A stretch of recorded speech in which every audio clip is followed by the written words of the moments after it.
All right. Next section, section 7.4. This is essentially a bunch of different percent sort of application problems. So the first one is sort of what the book calls basic percent application problems. So these are sort of just general generic problems. The strategy is going to be pretty much just kind of lay out and identify the part, the whole, and the percentage, right? So we're going to sort of treat these like we were doing the 7.2, 7.3 problems.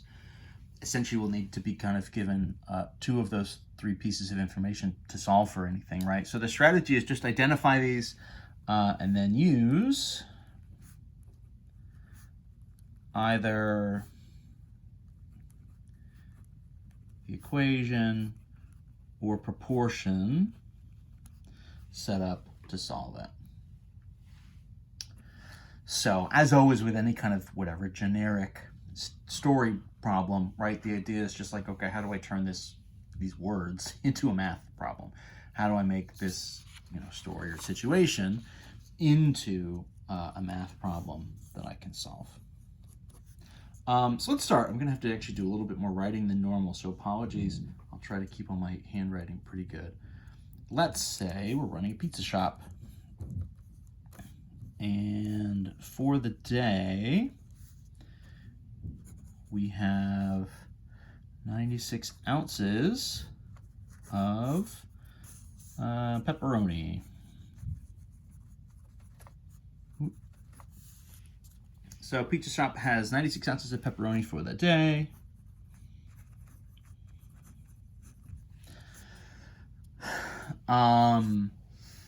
If by a certain point we've used up 64 of the 96 ounces,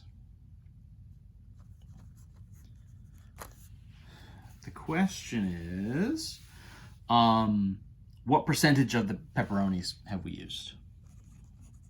Right. So what percent of today's pepperoni has been used? And if you were actually sort of running this pizza shop, this could be a situation where you're trying to sort of think and estimate, am I going to run out of pepperoni for the day, right? If we've used up 70% of our pepperoni, but it's only 30% of the way through the day, well, then that's going to be an issue, right? So the idea here is we need to identify things. First and foremost, right, sort of what percent, right? So what percent, that's going to be our unknown value, right? So the unknown here, our x value, is going to be the percentage. So that's what we're going to need to solve for. And then the other values we have are 96 ounces and 64 ounces. So 96 is our total amount, right? That's sort of the total amount of pepperoni we have for the day. So it would really only make sense for the 96 to be the whole in this case. And then kind of by default, that must mean that our 64 ounces, right, which is the amount that we've sort of used so far, would be the part. Right, so we're trying to solve for the percentage. We know that we've sort of have 96 total, and we've used 64. So the setup, let's do proportion style. It doesn't really matter.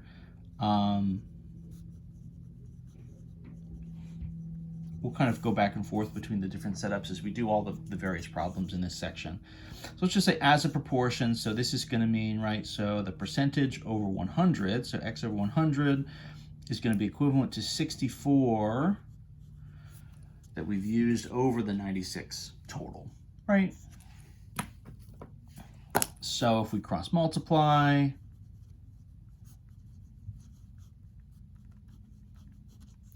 this is going to end up as like, 96 times x equals 64 times 100. And then, of course, to sort of solve for the x here, I would do a division by 96.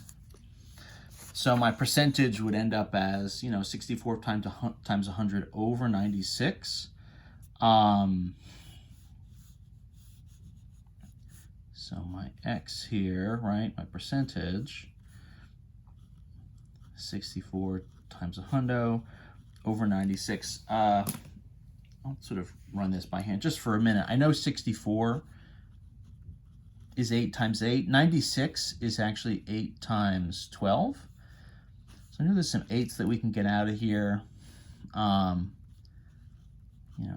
times 100 over 12. If I divide that by 4, whoops, so then that would be kind of 2 versus 3. So effectively this is 2/3 times 100. That's going to be for us, right, kind of 66, 0.6 repeating percent if we did sort of a decimal division, or the book is probably going to be looking for more of a fraction there, and maybe they would want the 66 and 2/3%. So, right, we've kind of used up 2/3 worth of our pepperonis here for the day, which would be this sort of 66 and 2/3%, or 66.6 with the repeat over it. If we do a long division, probably shouldn't try to talk through my yawns if we do a long division. But that's the basics, right? So we're kind of just taking this generic setup and then, kind of just running it down. Same kind of setups, same kind of solution techniques that we were doing in 7.2 and 7.3. This was sort of 7.3 style, right, as a proportion. But that's kind of what we're dealing with, right? So what's sort of a generic situation, just kind of out in the world where we would need some sort of percentage or be sort of using a percent. Let's do a couple more. So I used to have, I don't have a car right now, but I in the past, especially when I was younger, I've had cars that burn oil. So if my car, so let's say if my car holds 4 quarts of oil, I can't quite remember if that's realistic or not, but let's just say that's what we've got.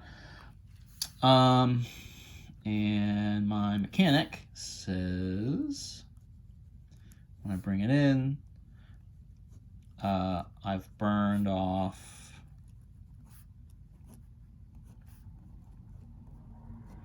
30% of my oil.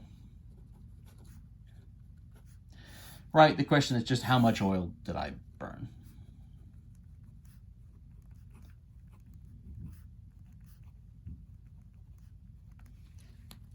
It kind of takes longer to write these problems out, in some sense, almost maybe even than to solve it sometimes. So how much oil did I burn, right? So how much oil, that's going to be my unknown amount. That's my x. Let's look at these other cases. Obviously 30%, right? So 30% is the percent, right? 30 is my percentage. I know total, the car holds 4 quarts. So the 4 quarts here is going to be my whole amount, right? Would be the total. Right, so sort of in sum, right, I've got 4 quarts. So I've definitely burned less than that. I've burned 30%. So it must be that what I'm solving for here, the kind of how much oil did I burn, is going to be the part, right? So my unknown value here, x, is the part. Let's change this up. Let's do an equation style setup this time. I think solving for the part, I kind of like the equation set up the best there, because if you do the equation, right, the equation should be, right, your percentage times the whole value is equal to the part, right? That should be the equation. And so in this case for us, right, 30%, right, would be 0.30. Now we need to remember when we do that, either writing it as a fraction or writing it as a decimal. I can't just put in 30 there. Times the whole, right, which is 4 quarts, should equal the part, which is my x. So this is a pretty fast just multiplication, right? That's why I like the equation here as a setup. I can just sort of multiply and get my answer very, very quickly. 3 times 4 is 12, so 0.3, right? 0.30 times 4, that's going to be 1.2 quarts of oil, right? That's how much I've burned. So 1.2 quarts is going to be that. You know, we can ask ourselves with any kind of story type problem, you know, does our answer make sense? The answer here is yeah, that makes sense. Obviously, it should be less than 4, you know, 30% would be less than half of the total amount, right? The half there would have been, you know, 2 out of 4. So 1.2 seems like a pretty reasonable number. Let's do one more example here. I'll try to run this kind of quick. Let's say I have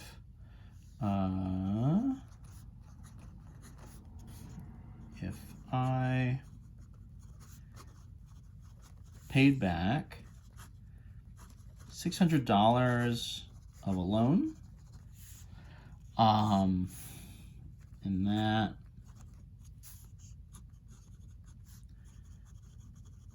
covered 15% of the total loan. Sort of 2 parts here. So how much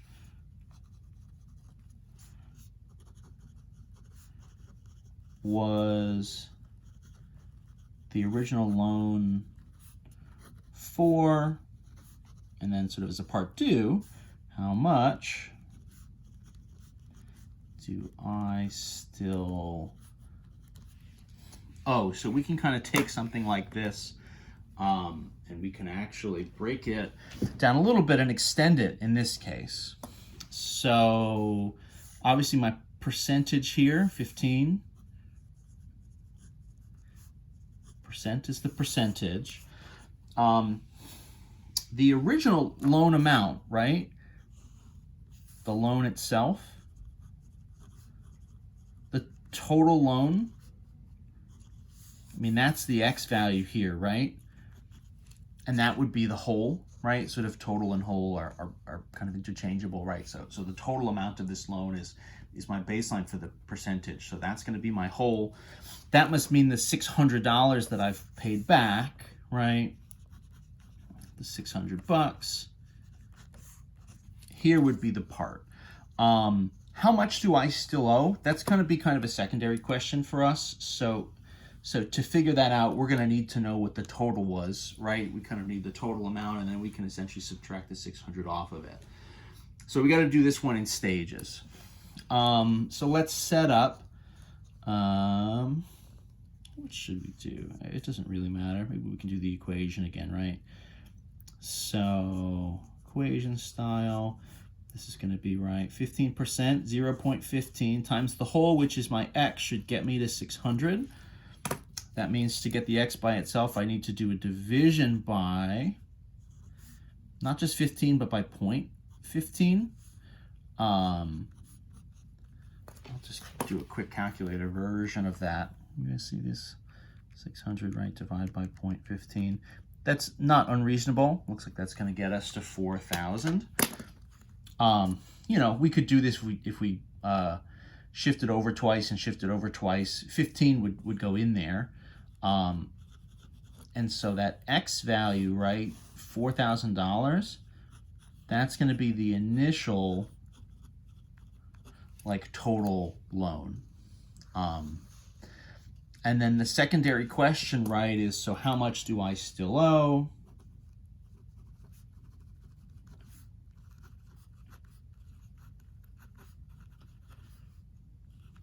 So that would be the total amount, the 4,000 minus the 600 that I've paid, right? And so that's going to be 3,400. We're sort of assuming this is, you know, not necessarily a loan from a bank where we're paying interest and we're making it much more complicated. Maybe this is an extremely nice, you know, friend or relative or something that's helping us out with this loan. And so we're just sort of paying them back without any interest. So if we paid 600, that means we initially borrowed 4,000, right? And once we've paid this 600 back, we still have 3,400 left to go. So that's the basic setups here. That's sort of any kind of generic situation, just sort of looking for the part and the whole and the percentage, and then using either our equation or proportions to solve it. There we go.